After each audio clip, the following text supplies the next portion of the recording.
We have a full house. Yeah, the two main characters are here, so we can start. Yeah, the pro tags have arrived. You might be asking yourself, where are the other two? I don't have answers for you. Don't know. Because we're such a great podcast that the other two are so considerate that they warn us that they're not going to be here or be late. We're very professional. Extremely professional, but we have returned for the Distracted Gamers podcast. It's me and Ross hanging out, being belligerent and screaming on the internet. No, not us. Not us. You know what? Last time you were kind of quiet. I'm going to see if I can't crank you up. Perf. Oh, look who it is. Just talking about negligence from the other two, and someone comes drunkenly stumbling in.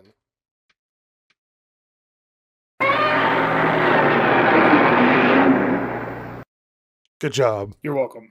I was in a mad scramble. It was great. Oh, what kind of mad scramble?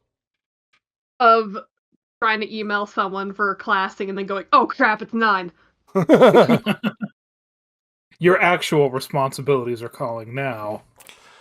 And Jason has no excuse, which means when I started to the drama that we have planned for today, and Jason doesn't have a preamble of what's going on, he's gonna be that bad politician that interrupts in the State of the Union and then everybody boos.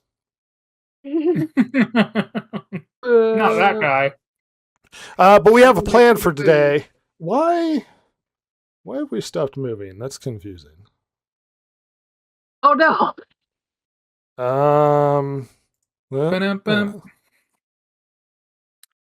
Let me do.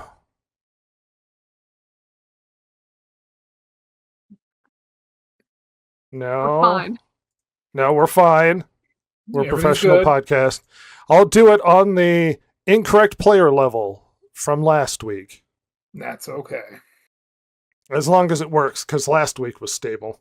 At any rate, nerds, geeks, people of the internet, the unfortunate Harry Potter fans, it's time that we have a conversation.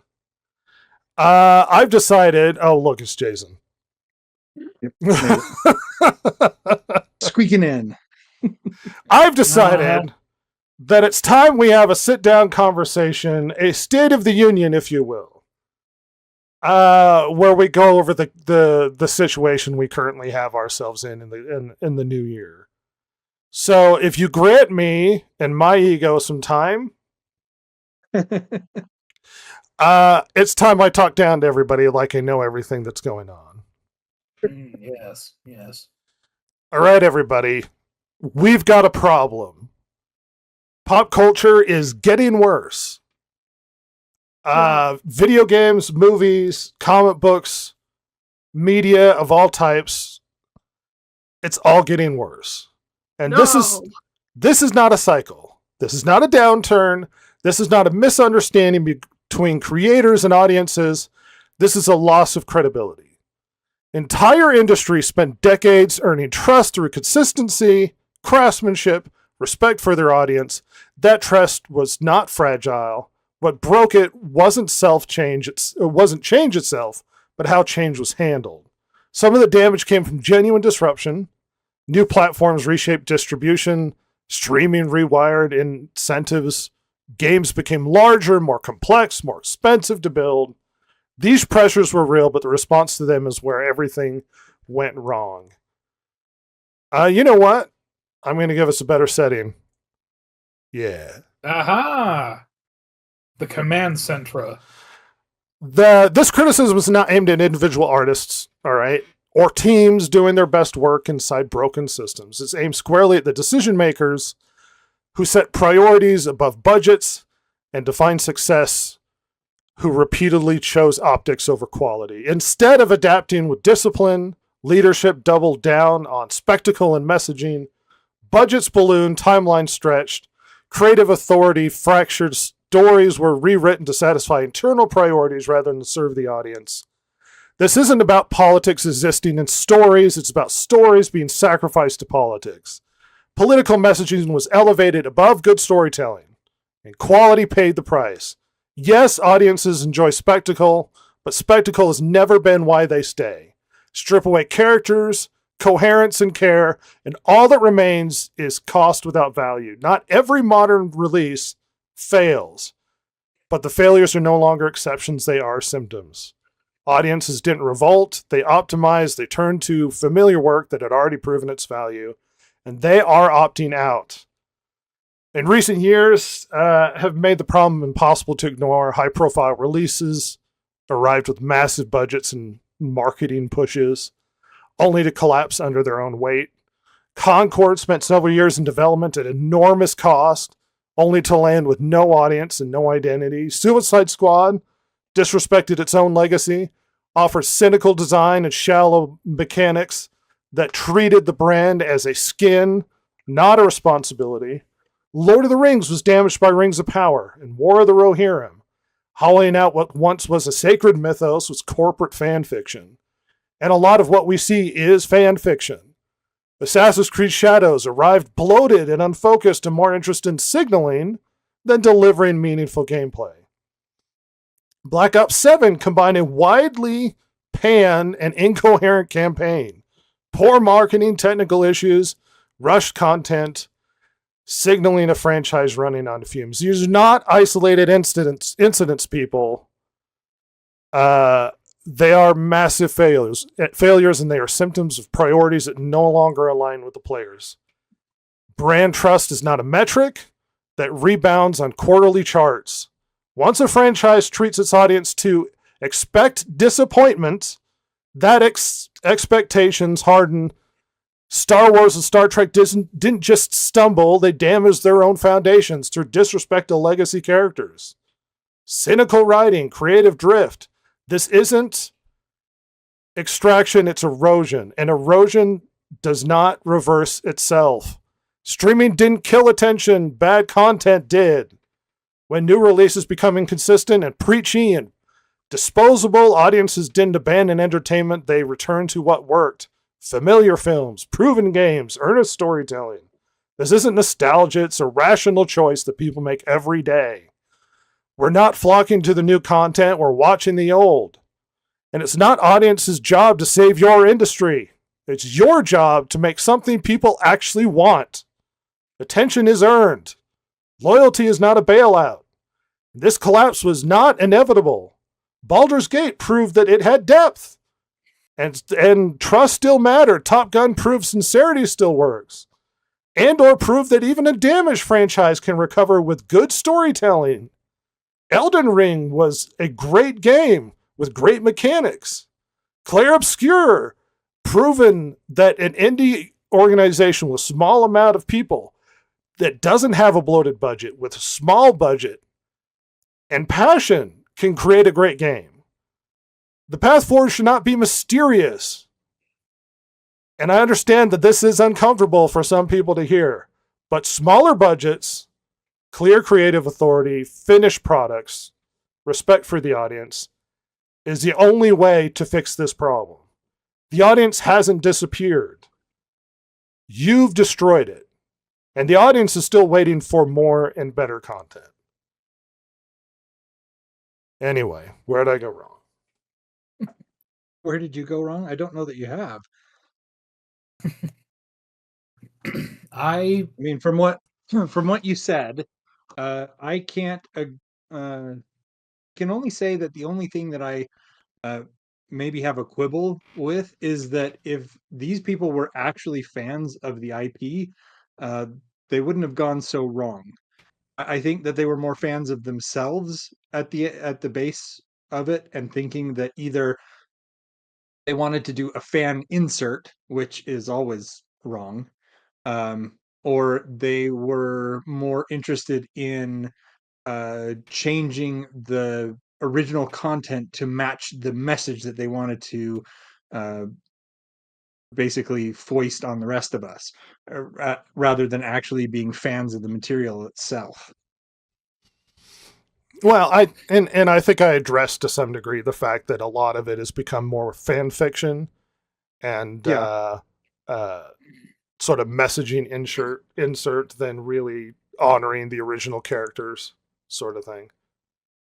Yeah. And like, I mean, you mentioned gaming, and this isn't a thing of the 2020s. I mean, Anthem, granted, it squeaked in at the end of the teens, but it came out completely bombed.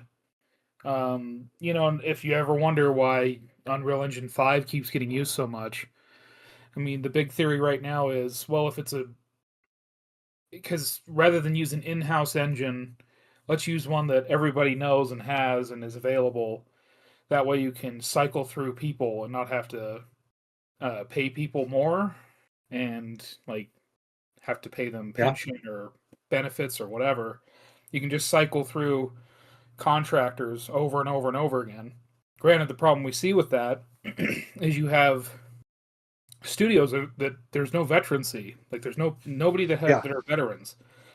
And it's clearly affecting I mean, not to be woo-woo, but like the spirit of a lot of games. I mean, there's no core reality and of like of artistic thought or design or even design culture or culture is the wrong word. Design thought process, I guess. Anyway, and we saw how this played out with Bungie. After Halo Reach, they switched over to Destiny, and out near the end of Destiny's development, you saw a mass exodus of a lot of old school Halo guys. One of the major one, the most notable, the one that was loudest, was Marty O'Donnell, the composer.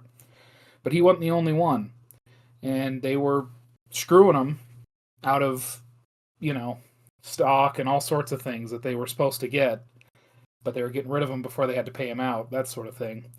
It's endemic in the industry, unfortunately. It's super common. And so if you ever wonder why everything's switching over to UE5, why all the remakes use that, that's why.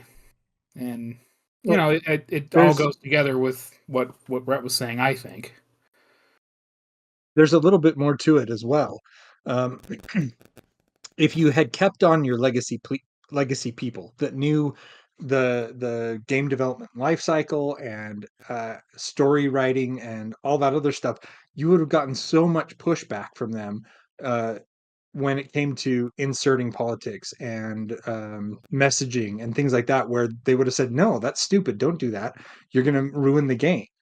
And so instead of having to deal with that, you push them all out before you make that switch over, or you push them out when you're making that switch over, and then you don't have to deal with that pushback that actually would have been beneficial to the fans, because they would have said, no, that's stupid, don't do that.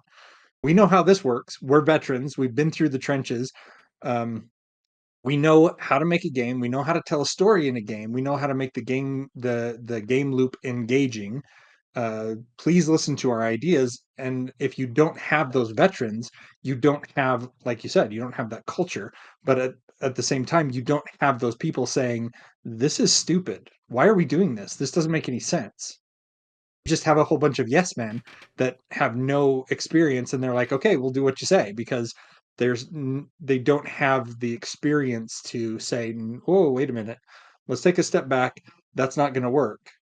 Let's rework this. Let's readdress this, because what you're pushing here is going to make this game fail. I mean, I think this can be true, but I don't think it's always true. There are a lot of industry insiders that just got swept up with the massive cultural change we were all subject to. I'm sure there are, yeah. For sure. Totally. But even still, like I said, I think, and we've heard this from Hollywood too, where it's just like a revolving door of people in and out from various studios. Yeah. I mean, there's some people that stick around forever. Kathleen Kennedy. That we wish would leave sooner. But like, people are just moving around wherever they can get work, and nobody wants to have anyone stick around for very long. It's kind of a problem. Well, and it's not even just, well, the old guys need to stick around because the new people don't know what. It's basic storytelling. I think there's been a rejection of the normal way of doing things. I think there's been a rejection of even the brands themselves. an intention to rewrite things in a new image. Look at the intention behind The Witcher. The show creator deliberately said, didn't like the original content, doesn't like the characters, and instead of it being a show around Geralt, the main character, The Witcher, she said that she wanted it to be more of an ensemble piece that ended up emphasizing all of the witches and the strong women, as opposed to the way the story was originally written. And you might sit there and go, well, what's wrong with having a story surrounding, strong women witches? Do that, but don't damage an already established IP. It shows that you don't respect it and you don't need it. Yep. As I said in my State of the Union before this, the problem is that they view characters as disposable, and they don't actually respect the original IPs or the original characters. They just don't. They want to take something that's already established and revamp it. And they take for granted the idea that these fans will simply be there for them. They take for granted the idea that they will stick around and that they will put up with you damaging their brands. And over again, the result has been people simply opting out and leaving. They simply choose not to participate anymore. Here's a problem I've been running. I was listening to a podcast recently where there was a bunch of hype talk around Doomsday coming down the road. And that Doomsday is going to be great. It looks good. Look at how seriously they're taking the characters. And the problem is, even if Doomsday is good, that doesn't fix things. One good movie doesn't reverse the course. You've already had movie after movie, series after series, damaging the Marvel brand, that simply having a good Doomsday movie doesn't make up for it or doesn't even regain people's trust. You're going to have a pattern of success to the point where we go, oh, well, you can now make good movies. And the problem with the state that Marvel is in now is that they've damaged a lot of these characters and brands so thoroughly that even if they do pull off something with Doomsday, which I'm leaning in probably not direction, but even if they do pull off something, how do you bring back the damage you've done to Thor? Captain America? The Marvels. Ant-Man's no longer the main feature in his own damn story. How do you reverse course on some of these characters that you so thoroughly demasculinized or turned into pathetic creatures? How do you reverse course on what's happened to a lot of these brands? You're going to have to set a consistent course of success, good storytelling, and rebuilding the brand. And no one's convinced you can do that. Even if you throw hundreds of millions of dollars at a wall and pay Robert Downey Jr. $60 million to come back. Even if that movie's good, this doesn't fix anything. It doesn't make everything better. One movie doesn't fix the course. The thing is that there's a perfect example of this. If one movie fixed the course, then Guardians of the Galaxy 3 would have fixed the course. Yeah. It was good, not great, but still. I'm not saying that. What I'm saying is that we had a whole ton of bombs that came before Guardians of the Galaxy 3. Guardians of the Galaxy 3 came and was a passable movie. It was okay. It was good. It was not great. It was good.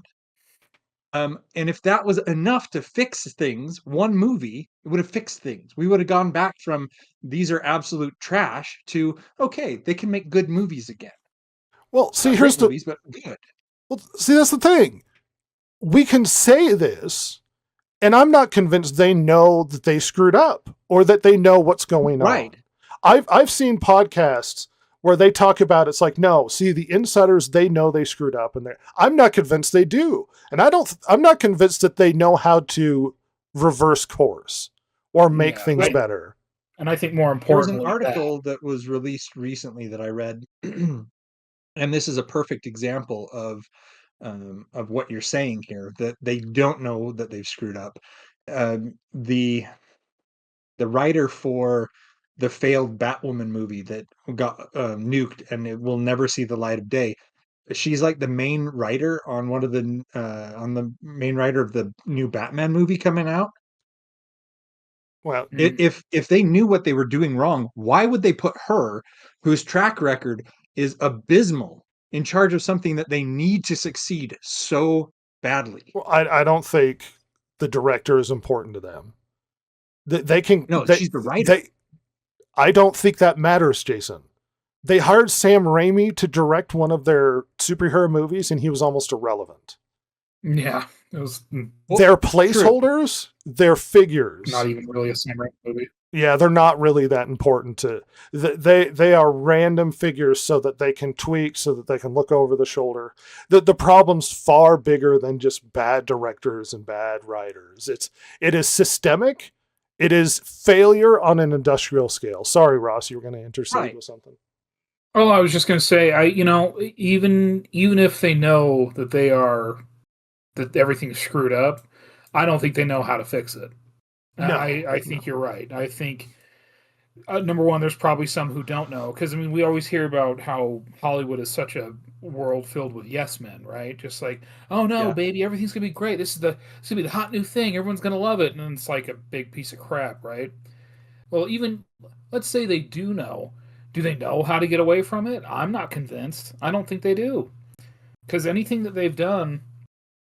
How do I put this? Especially if we're talking about Marvel, right? Because let's be real, that was the thing making Hollywood big bucks. That was the box office dominator for what, a decade? Almost period. I think Endgame is the biggest movie of all time. Or well, not accounting for inflation. Because Gone with the Wind will never be dethroned. No. But so if it feels like we're talking about superhero movies, that's why. But like the things that have worked for them are things that, when you think about it logically for more than like a couple minutes, you realize that, hey, that can't work to save a whole series of what, 30 some odd films now. Things like Deadpool versus Wolverine. Hey, that was fun.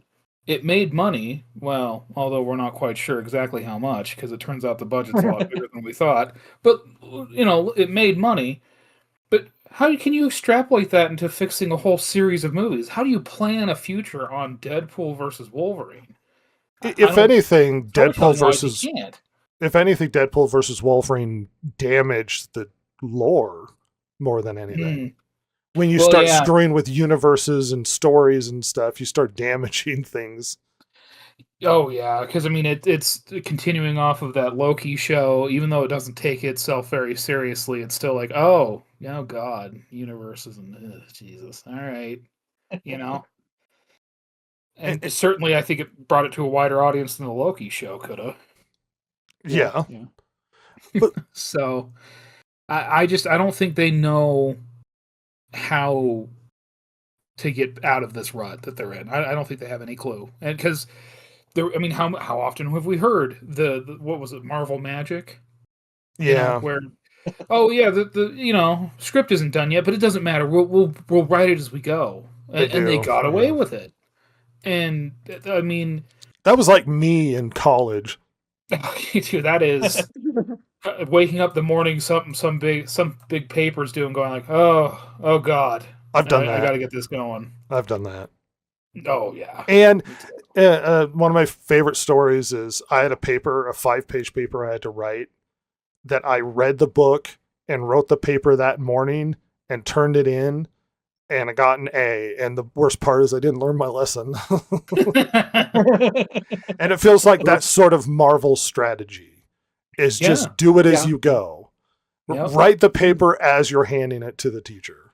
To the point where they have come up with adorable little euphemisms. Because, traditional thinking, which is probably correct, is that if you start this movie without the script finished, you are screwed. This is going to be, you're going to have a really hard time not having this be a disaster. Like, you are flying by the seat of your pants and pulling up at the nose at the last minute. but they got away with it so much. Now it's, oh, we're just plussing. We're plussing the script as we go. To the point where they're not pulling the nose up, and they have to come back and do extensive reshoots for movies that end up losing hundreds of millions of dollars anyway. Yeah. So it's just absolutely ridiculous. They've Busted out the themselves into gate. these bad habits. Busted out the gate, and then they have to spend hundreds of millions of dollars to potentially fix it, only for it to end up bad anyway. Yeah, to be, I mean, at best, like less than mediocre. At best. At best. Well, I would like to at least direct the conversation towards the problem that they seem to have a fundamental misunderstanding of the brands they're using. And it doesn't even have to be Marvel or Star Wars or Star Trek, which is the big conversation right now with Star Trek Academy coming out.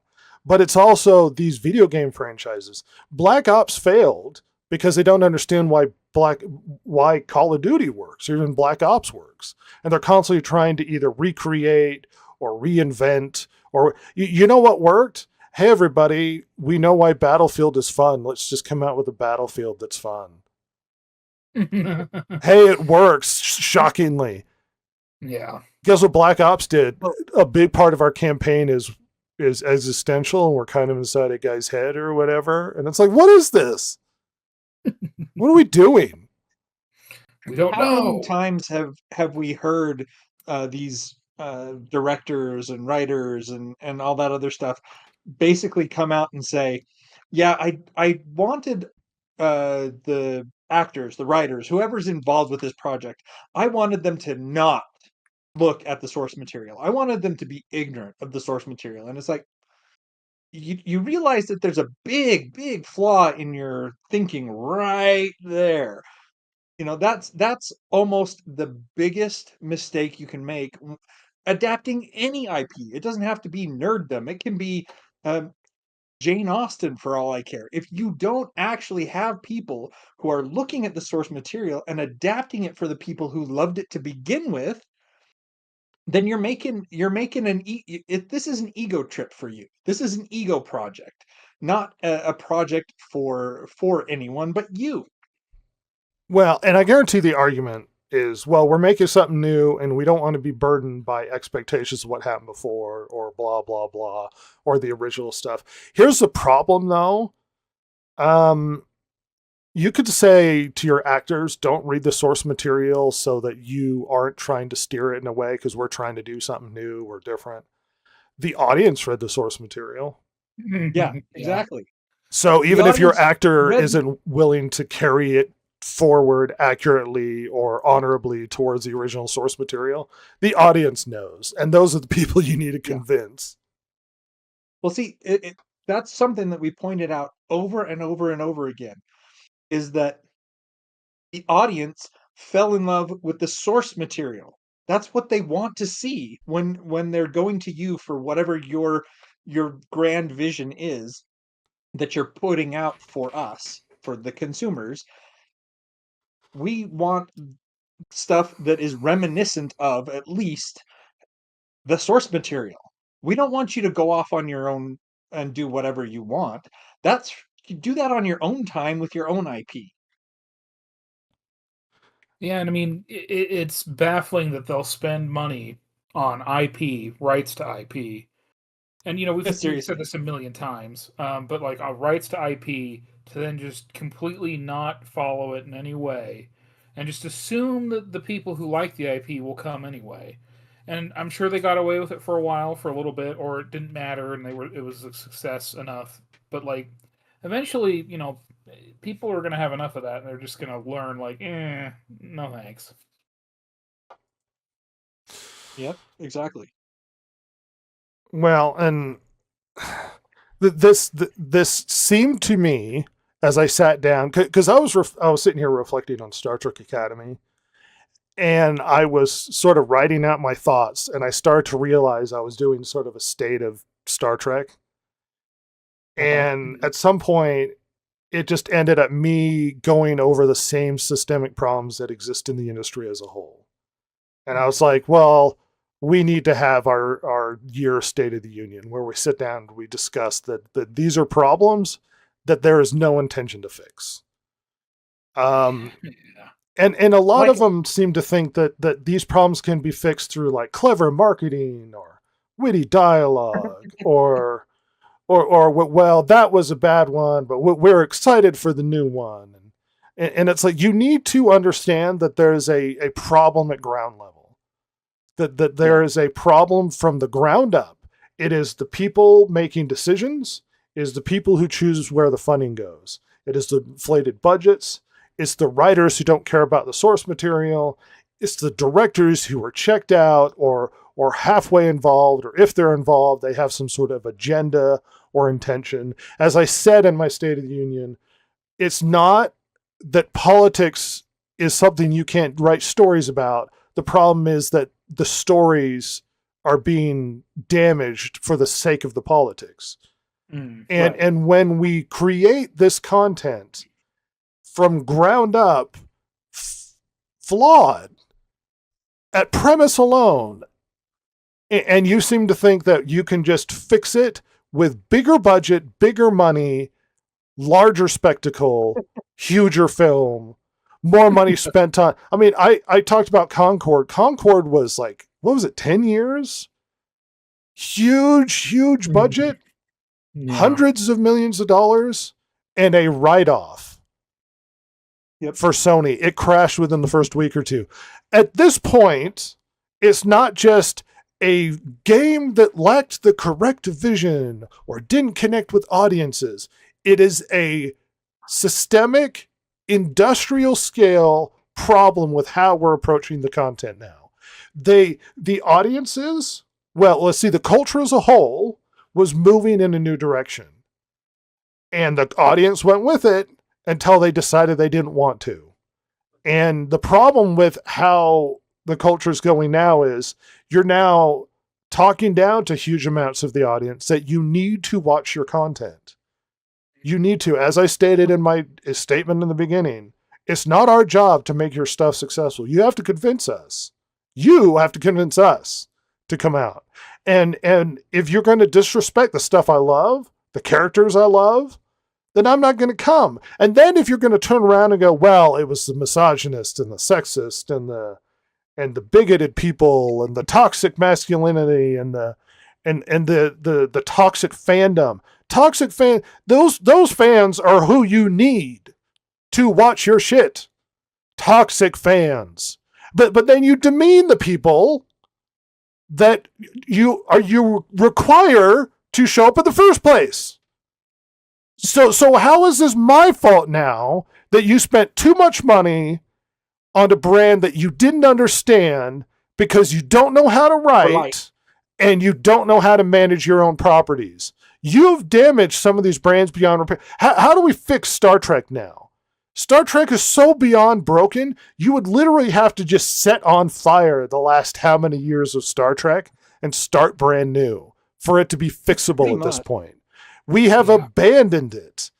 And your numbers belie this. You know internally Star Trek's not doing well. And somehow you're convinced that Academy is going to fix this? Some fun, quirky thing for the young generation. It'll get Silver's generation to show up and watch people talk about pronouns and weird, quirky 20-somethings who are suddenly going to be in charge of the world and fail spectacularly. There's no longer adults in the room having conversations about ethics and morality. We're simply going to make it a quirky, dialogue-driven, whatever ensemble piece where all of the men are required to be huge and hot and all the women are fugly. Like, I don't understand why this is the direction you're convinced you have to go. And then people don't watch it, and shock beyond shock, you lose money, and the brand is damaged. For Star Trek to even have a chance at this point, you would have to set fire to the last how many series? Discovery, Picard, all of them, all of the recent, all of those series have to go because they are fundamentally broken at the ground level. They misunderstand what Star Trek's supposed to be. They misunderstand fundamentally what Star Trek aims to be, and you're turning it into something it's not. And this is why people hate it, and they hate you for doing it. and somehow you're going to demean me for not participating. Well, it's not for you. Clearly, it's not for me. It's not. This is one of the other things that is a huge problem when they say this wasn't for you. I beg to differ on that. The thing is that they're saying this isn't for you, but obviously it was, because they thought that they were doing something awesome for the fans and that we would come flocking to this garbage that they're shoving out for us. Otherwise, if they thought that only 10 people were going to watch something, it would have been killed in production. It never would have gotten to that point. But they figured, oh, this is Star Trek. All the Star Trek fans will come running. They'll love this. Even if it is aimed at a younger audience, we'll still get the older people because they still want Star Trek. And then when it crashes and burns and they say, oh, it wasn't for you, it's just reactionary. I'm convinced to They're some trying to degree. justify it. I'm convinced to some degree that Guardians of the Galaxy has actually broken a lot of modern movies. Yeah, it Yeah. has. I It's because of it's that one of those things ensemble where- piece, witty dialogue. Everything has to be tongue in cheek and sarcastic and blah blah. And it's like it works for those movies it's meant for. It doesn't work for Uh-huh. Thor. It doesn't work Right. for Superman. It doesn't work for all of the movies in the future, like the Marvels and what. Like, there's a weird universe. I'm not a fan of the Marvels and the direction they took it. There's a weird universe where they could have taken that show seriously, and it worked seriously, as opposed to Samuel L. Jackson screaming "Black Girl Magic." But for some reason, they think this is the hip and cool direction that audiences are going now. Well, we've discussed this as well. I mean, Hollywood, we know that they have no ideas, that they are bankrupt creatively. And as soon as anybody shows a spark of creativity and it actually resonates with the fans to the point where it starts making money, they flock to that and they start doing whatever they can to try to recreate that, recreate that lightning in a bottle moment with everything, regardless of whether that tone actually fits what they're trying to do. Can you imagine them if the Guardians of the Galaxy came out before The Witcher and they decided, you know what, we need to make The Witcher like that? Well, see, that's the problem.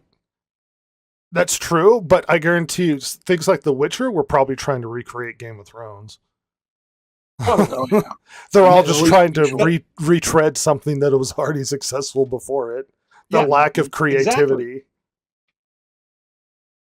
See, something resonates with the fans, and there's that spark of creativity that we all flock to, and then Hollywood is like, "Yay, we found something," and they plug it in everywhere, regardless of whether it's a fit for that particular IP, for that particular idea, for that particular genre. Well, and it's not just Hollywood. Video games have been chasing trends forever. Yes. What's the new trend? Oh, the PUBG thing. Well, we're going to do like a PUBG thing. What's the new trend? Get the what? You know what I mean? Like, Oh yeah. this is cascaded Yeah, through there is- gaming all over the place. Yeah. There is a certain logic to doing that. The thing is that if you're in the door soon enough on a trend, you can ride the success of that trend. It's when people are late to that, and it also goes into going overboard as well. It's like you have this oh, what's that? Like Fortnite type Mm, game, PUBG, all that stuff that everybody was trying to jump on board. Live service. That's or the word. I'm battle looking for. royales. Yeah. Yeah. Everybody was trying to jump on board with the next big thing in the live service and the battle royale. The thing is we had so many games fail because they oversaturated the market. Now they oversaturated the market because they're chasing the trend, which Well, makes sense logically from a business perspective because that is kind of where the money is.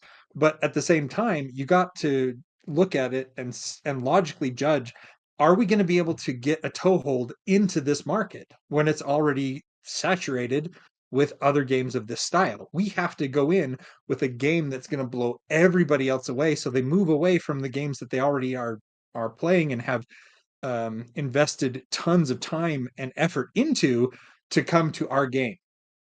And if you're late to the party here, you should have gone in a different direction. But obviously, they don't see that. They just say, "Oh, sure, we can break into this market, no problem." Well, what was Concord trying to do? Hero Yeah, it was shooter. trying to be Overwatch, and Yeah. it was about 6 years late to that. Well, especially Yep. when it was 10 years in development. And then we Yeah. have, what is it, High Guard? And that's focus too much coming out on this month. Yeah. Extraction shooters, and we're going to get a lot of repeat copies of like Helldivers now, and Oh yeah. Oh yeah. just And tracing I it. think so. Go ahead. I was going to say, and I think some of it was, as you pointed out earlier, especially with Concord and games of that ilk, that they were not just chasing the trend, but they were sacrificing story to politics.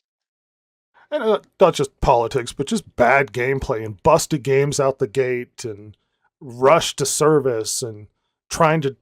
Yeah, I mean, it's a massive misunderstanding of how these things are supposed to go. There's a lot of Ubisoft news right now, a huge amount of failure going on in their direction. What is Clair Obscur? Former Ubisoft devs that wanted to make a game, and it sounded like they turned it down, so they split off and did their own thing, and it won Game of the Year with a dramatically lower budget than anything Ubisoft has been spending on. And Ubisoft is a collapsing company right now.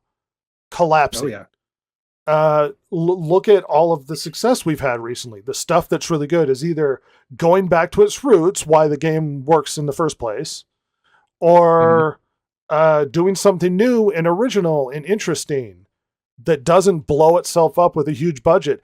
I mean, even if you do a game that's mediocre or chasing a trend, the inflated budgets break these companies. It gets to the point where the budgets are so big, one failure practically destroys the company. And then with Ubisoft, you have multiple failures after failure after failure. Skull and Bones, Assassin's Creed Shadows. And you might go, well, I like those games. You can like those games, but they were not financially successful. They flopped. Yeah. The lack of it feels like I'm existing in a strange world where I'm observing very obvious poor decisions, and somehow I can see it and nobody can't, and I'm not an insider. I'm not some brilliant, I know what is happening, and yet they all seem to just put blinders on to the reality of the situation they find themselves in. They stocked their industry. This is across the board with a lot of this.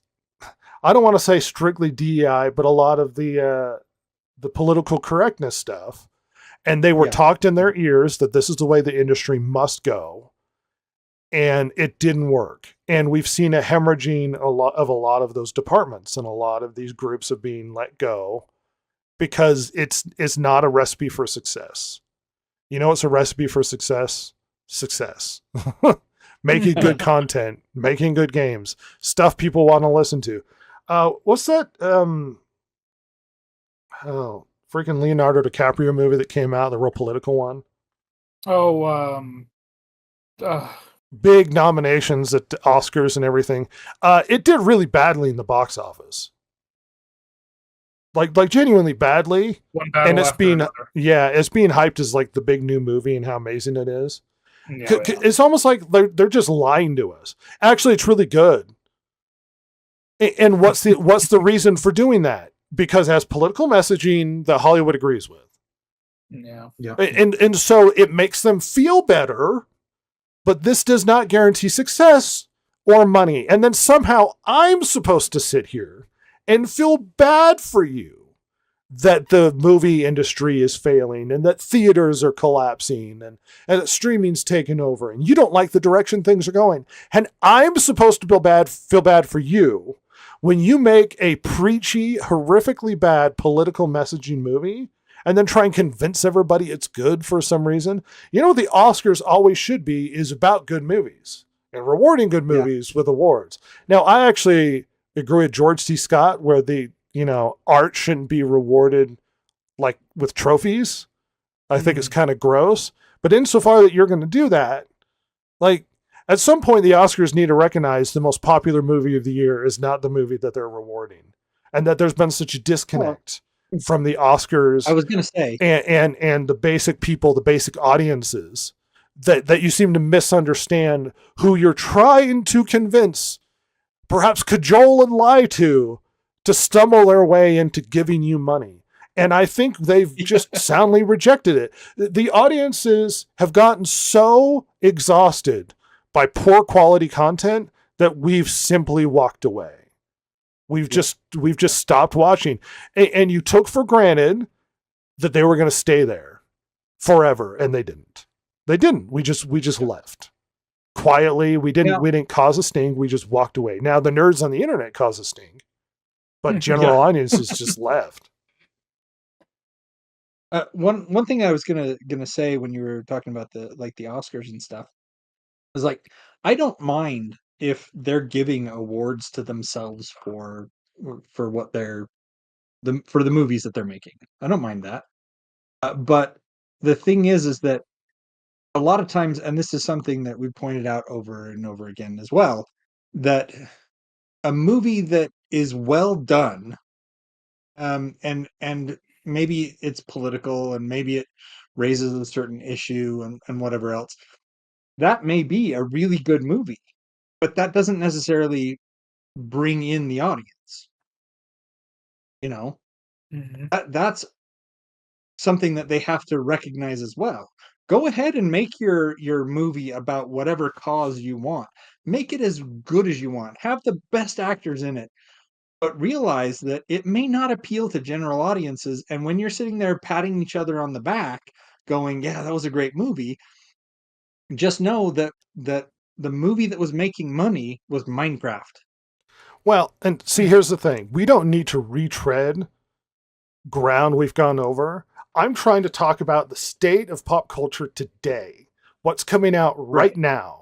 Why are they failing and why aren't they succeeding? And the content we're seeing today in video games and movies and television shows. I mean, here, let's address another popular thing that's recently come out. Stranger Things. Well, it's made by the Duffer Brothers. It's the same thing that they had before. And yeah, do you know what? Stranger Things was good the first season. And it's kind of been dragging on its laurels since then. We get to season 5 that was so bad that not only were fans creating fictional fan theories, that there was secret episode or even a secret season to fix the problems. Fans who were so obsessed with the series going out online saying, "Do you think they're so stupid that they would leave it like this?" Because they couldn't accept the fact it was bad. It was just bad. And you can set aside, oh, well, they had the big gay scene and blah, blah. It was just bad storytelling all up and down the place. And there have been multiple people who have had extensive reviews and discussions and breakdowns of the problems with Stranger Things. But it cannot be understated that even the hardcore fans were trying to fabricate reasons as to why it wasn't successful, that there were fake episodes out there. And you might address with the Duffer Brothers, oh, well, the Duffer Brothers have been there from the beginning. I'm not convinced they knew how to end it. They said they were writing the ending as they were making it. Isn't this something that you should do more than one draft in? Isn't this something that you should spend more time on? A show of such profound proportions and importance to a place like Netflix, winging it at the last minute, people putting undue confidence in you. I mean, it feels very similar to the problems that existed in Game of Thrones. You get to the final season, they're checking out, they really don't care about how to end it. And then here we go. Well, it was so bad that SNL made fun of it. The left-leaning comedy show made fun of the end of Stranger Things. That's hilarious. I mean, I was going to point out the parallels between Game of Thrones and Stranger Things as well. It seems that um, that too much right now is going into the start of these headline series or whatever you call them, and not enough is going into the planning of the series. You said it yourself. There's too much. We'll figure it out while we're making it, rather than no. Let's get it all mapped out. Let's have an outline. Let's have the major story beats nailed down. Let's figure out how this is going to start, how this is going to end. We need that end goal to build towards. We can't just get to the end and say, okay, now what are we going to do? That's not working for you. Obviously, it's not working for you. It hasn't worked for you. I mean, maybe once or twice it has, you've been able to pull it out of the fire at the last second, but that's not a winning strategy, people. Look, there are a lot. There are the problems that exist in the industry today, and it's multifaceted and Oh, yeah. more than one can surmise in one big rant on the internet. But as I looked over poor content being released, bad games, poor storytelling, bad directing, and then you see articles with James Cameron lamenting the state of the industry, and people in Hollywood nervous about the direction things are going, and major game companies failing, like established brands who have been around for a long time failing. Warner Brothers has so much debt. Warner Brothers, a foundational American cultural company, has been around for years producing content that, you know, that brand is going to be very important for a long period of time, is going to be bought out by Netflix. Yeah. Yeah, Warner Brothers is one of the few studios that made it out of the golden age. I mean, there's studios that at the time were juggernauts, RKO. Who knows about RKO anymore? Well, yes, but It's gone. the shakeup today is unfathomably huge. Oh yeah. And it's hard to say where we end up. Now, to be fair, we had huge, once again, we're retraining ground in my statement, if you paid attention at the beginning. But we're looking down the road of an industry that's changing because of the advent of streaming. Yeah. And the previous industry doesn't know how to adapt. And on top of that, they're making bad stuff. They're just making bad stuff. Yeah. Yeah. One thing that that occurred to me as we were talking, we still have some industry insiders, you know, that have been around for years. Steven Spielberg for one, off the top of my head. Yeah, he's been bad lately, but yeah, James Cameron, some of the others that have been around forever.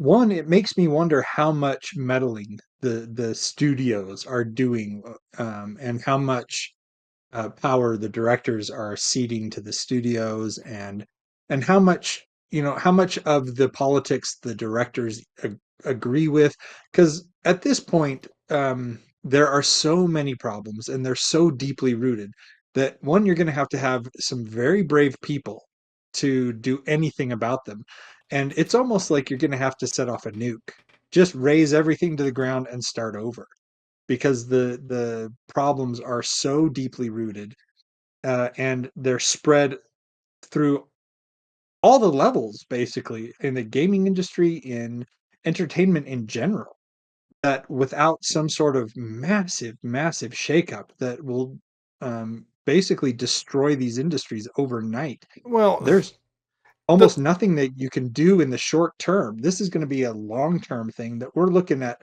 10, 20 years down the line that we might get back to something that is decent. It's not getting fixed. Part of Yeah. the big reason why we had a big response to Zachary Levi is because his contention was it's the producers and these big Hollywood people that are stymieing real creativity and blah, blah, Yeah. blah. Creativity sucks, dude. Yeah. Your Yeah. creativity sucks. You can't make good movies. Now, I'm not talking to you personally. All right. But I don't think Hollywood can create anything good now. I don't think No. they know how to write. I don't think they know how to tell stories. I think it's not the evil corporation. It's not the stupid businessmen. It's not the producers. It's not the directors. It's not just the writers. It's not the actors. It's everybody. Everybody doesn't know what they're doing. And simply concluding, well, we're going to get the creatives, the artistic people to separate themselves and then kind of gestate and make, well, where's that money coming from? And when you start attaching money to it, then somebody has a say in what's happening. And the people who have a say in what's happening are going to look down at trends and be like, well, this is what people are talking about on TikTok. This is what people are talking about on Twitter. They're really into the pronouns. They're really into the identity stuff. They're really into the politics. And suddenly you try and make content to attract current political drama happening, and then half the country walks away. It's not one thing or another. It's all of it. You have to get people who aren't involved in Hollywood, who can write a story, who get people who aren't involved in Hollywood as producers, directors who aren't involved. Like, all of Hollywood is simply bad. Like, they should, well, that was going to sound horrible. I was like, they should just set fire to it and walk away, but that kind of happened. Well, I was just thinking, it's funny. So as we've talked about, like the last time Hollywood dealt with something this big as far as an upheaval was the advent of TV, and then their monopolies being broken up, like their vertical integration. And it's funny, the thing that made Hollywood strong, with moving to California and setting up shop there, first to get away from Thomas Edison's litigious nature, and two, to be somewhere where like the weather is always nice, you can like concentrate all of the industry and its ancillaries in one place. It makes it fast, easy, cheaper. That very thing that made Hollywood so strong is now the thing that's made them weak. They live in a bubble. They live amongst a whole bunch of other people who think all exactly the same way they do. They have no clue what real life is outside of like Los Angeles and like those valley towns right around it. Like outside of LA County, Orange County, like that area, right? Like they have no clue what goes on in the world. None whatsoever. And that is perhaps maybe their greatest weakness now. Because like you said, Rhett, like they have no clue. They don't know what is going on. They don't know what people actually want. They can guess, they can try, but they are no longer the taste makers. I mean, and that's the reality with, just like back in the day with TV, it's the same thing now with streaming and social media and video games. They're no longer the taste makers. And that's a hard place for them to be in, because they have there's no diversity of thought anywhere near where they live. Yeah, absolutely.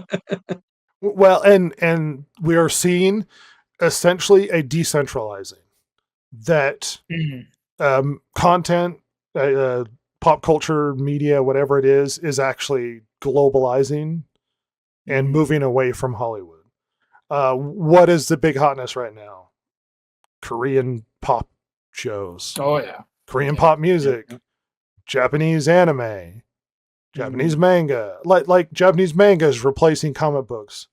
Movies overseas in places like Korean stuff are replacing Hollywood stuff. Anime is replacing anything that we can produce over here. Even Pixar can't produce a damn movie that's any good.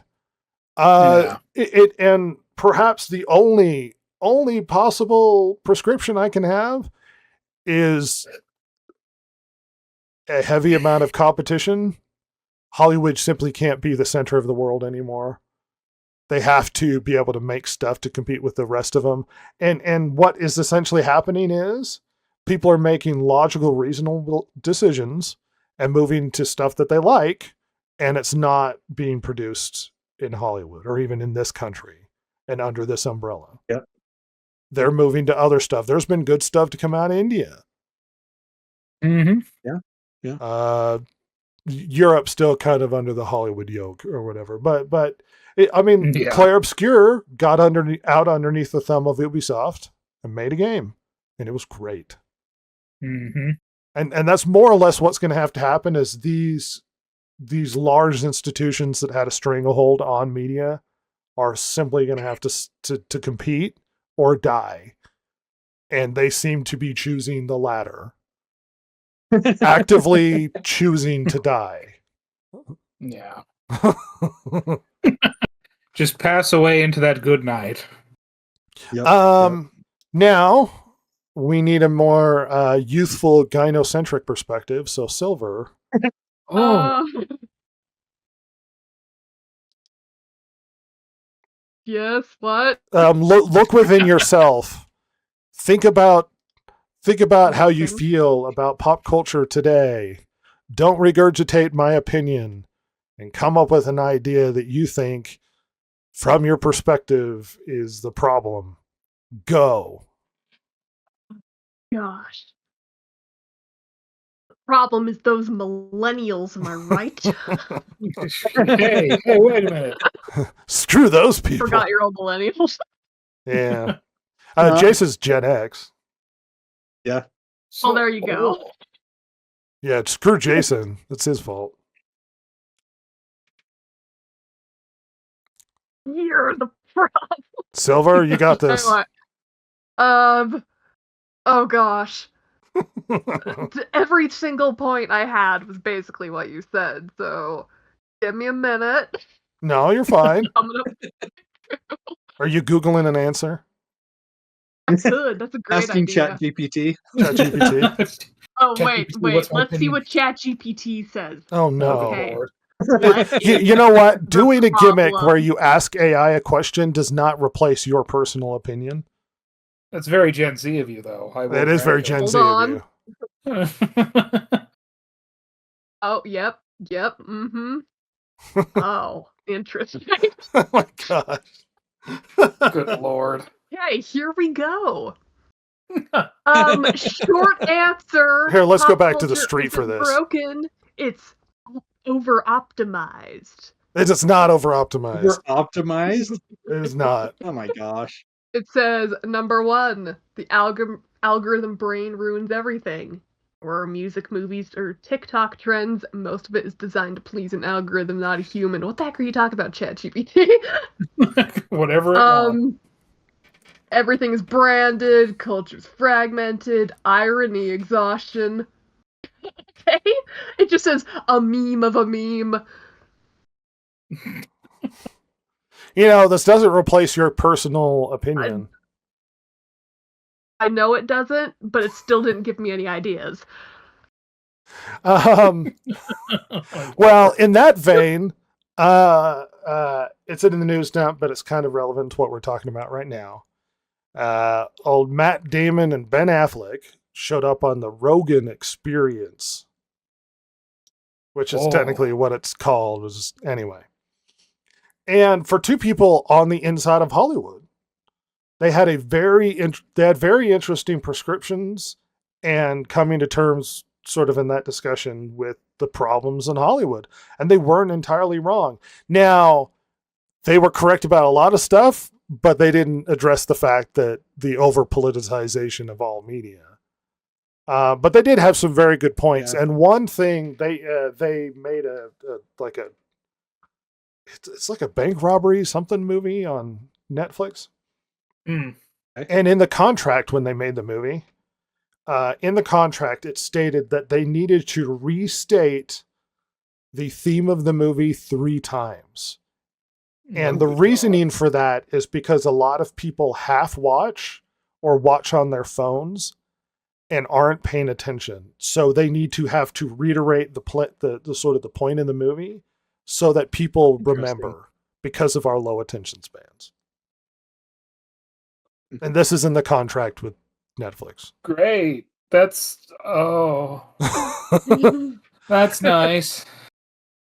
I mean, it does make sense from a certain point of view, logically, that if we're not paying attention as a culture to what they're trying to say, that repetition would make it through at some point during the course of the movie. But isn't that the reasoning Obi-Wan used for lying to Luke about his evil father?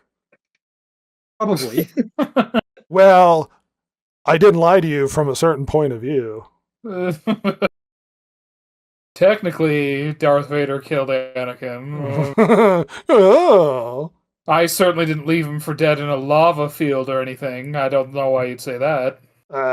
Jesse sent me something on Instagram. You ever see those Instagram posts where it's like you wave your finger back and forth and something's happening on the screen and it turns with it? Mm-hmm. Well, she sent me one where it's a lightsaber cutting younglings in half. No, my God. Oh, no. Oh, so sad. I super derailed Jason's point. Hopefully you got it out, Jason. Yeah. Well, the thing is that from an insider's perspective, they're explaining what they see.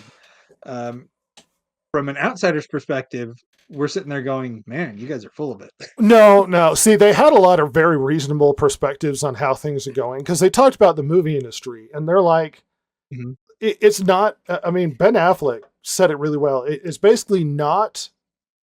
It's not an unreasonable perspective to look at movies and go, movies cost a lot now. They're no longer sort of the working man's entertainment where basically everybody goes. People used to go to the movies once a week sort of thing. Now it's like $20. And then if you take multiple people because you have kids, then it's going to be a lot more and you get popcorn and stuff. Yeah. Or you can wait, as I stated in my opening statement, if people paid attention, or you can wait like a few weeks and then it'll come out on streaming. Yeah, which they haven't been going to streamings faster and faster. Oh, wait, no. They super have. Especially for something you're already paying for. Mm-hmm.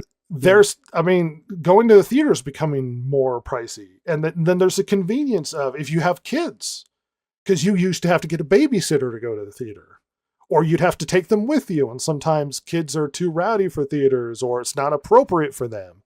Or you could stay at home and the kids can run around and do stuff. You can half pay attention, or you can clean, or you can take care of the kids and half watch it. You can eat while you're watching. You can pause and go to the bathroom. There are so many more benefits to home watching than there are to theaters, and they recognize that in their discussion. They're like, it's not an unreasonable thing to be like, hey, it's so much more convenient to watch at home. And I can lament that in our shrinking attention spans and damaged prefrontal cortex, much like Chance has, that we are losing our attention spans and we're lacking the ability to think a lot for ourselves. Like a lot of the time, they've been finding a problem where people are replacing long-term memory with simply looking it up. Yeah. I noticed it myself. Yeah, that it's just starting to go. People are their conversation about the fact that everything has to be snappy and witty. We've had this conversation previous podcast, but the addiction to sort of small, consistent endorphin hits, the addiction to novelty, which is why doom scrolling is such a big deal because you get to see new all of the time. As opposed to long-term, thoughtful content that can be enriching to a person, but it's hard to tell a kid with a lot of hormones in him who's hopped up on things to sit quietly and watch something thoughtful that lasts for 3 hours, or to listen to long-term conversation that isn't constantly witty and on it, or constantly has to do sound bites. I mean, look at all the successful podcasts, especially in the political realm, it's all name calling and quick and witty and ridiculous sort of soundbite stuff. I mean, it's hard to convince that person, hey, let's spend hours in a thoughtful conversation over long content. And the people that are missing that are flocking to it. But I think younger generations, and this sounds like an old person yelling at kids, but it's like there is a genuine concern that the exposure to things like the internet and social media is actually damaging our development as human beings. Yeah. And that this might actually have an effect on our viewing habits and our video game habits, and why some games might be more successful than others, not to excuse bad writing, but technology and how we're evolving is also a major concern. Yeah. Lack of attention span. Anecdotally, so my wife and I went to see Fellowship of the Ring years ago with my brother and sister-in-law, and we got there and we were sitting there waiting for the movie to start, and there was this lady there who had brought her daughter. Now her daughter was maybe 2. She was really, really young. And I don't know if the other people were kind of giving her the side eye or what, because she looked around at the rest of the people and says, "Don't worry, she'll fall asleep within the first 10 minutes." It was pretty funny. But yeah, I mean, I went to see Holes with my family. Well, at the time we only had one child, and I didn't really want to see the movie. It wasn't anything that I wanted to see, but we were going with some of my wife's friends and their kids. And so for me, when my daughter started acting up, I could take her out into the lobby. That was a happy occurrence for me, because I really didn't want to see the movie anyway. But yeah, the thing is that, like you said, it's gotten to the point where I'm already paying, what is it? Netflix is like $20 a month now, to stream movies conveniently whenever I want to my home. Why would I go to the theater? Especially when, um, as we pointed out so many times, the content that we're getting is not on par with what we'd like it to be. Okay, well, to steer it back to the low attention span, Silver, what do you think? If you can pay attention long enough. Oh no. Did you come up with something? It's still nothing new, honestly. Yeah. See, Well, what are your thoughts? Come on. Silver has a lot to say all of the time, but the problem is, she she constantly, like, when you put her on the spot, she freezes up. I do. It's true. Everything goes out the window. It's like heading into a test. It's just like, oh gosh. Well, and it's funny because you told me before where it's like, I'll sit during a conversation to be like, oh, I have something interesting to say, but it's hard to interject because people are talking over each other constantly. Yeah, and then when I give me the floor, and then when I give you the floor, everything gets purged from your mind. Oh yeah, it's amazing. Well, do you see the attention span problem in yourself, in the people around you, in the youths? In the youths? Yes. Gosh. I think it was a thing Netflix said, wasn't it? Something about they have like a policy with making their shows. They need to do something. Or like, oh, it's that they had to repeat something that they've already done within the last however many minutes, just because of people and their short attention spans nowadays, either like looking at their phone or just going off and doing something else. So that is pathetic. Yeah. I think Netflix had this thing where it's like you have to start out with a lot of action in order to keep people around. Yeah. And then, otherwise just they repeating. lose. Yeah. Repeating what you've done a lot. Which is like, oh gosh, yeah, that makes sense, because people are terrible at keeping attention for more than a few, like even 30 seconds. That's why short form content is so awful, prevalent now. Hey Ross, did you notice that when you pick up your gun, your belt disappears and then it's just a magazine? Oh no! Oh, yeah. I'm Oh gonna yeah, zoom the in on sling this. just disappears, doesn't it? Yeah. Don't need it. I'm really good I at don't know this why it's stuff. blurry on my screen. Yeah, well, Yeah. screw you guys. Hold on. They're probably me and Jason's characters are flawless right now. All right. It's true. I speculated on having us just in a loop video of us fighting like different people, but the impossibility of trying to get that to work. Of fighting. Yeah. I can't imagine. I'll figure Well, something out I thought it eventually. was I thought it was interesting in Ross's intro when he's shooting and the zombies are there. None of the zombies die. One Listen, does. I One get a little does. bit Yeah, one nervous does. and I miss. Okay. Don't know why I have well- to be so critical all the goddamn time. The other best No one, wonder we did so poorly on that zombie game. well, the other best one was he's using a machine gun and he's actually actively shooting a bunch of people, and it's really cool looking as they're coming after him.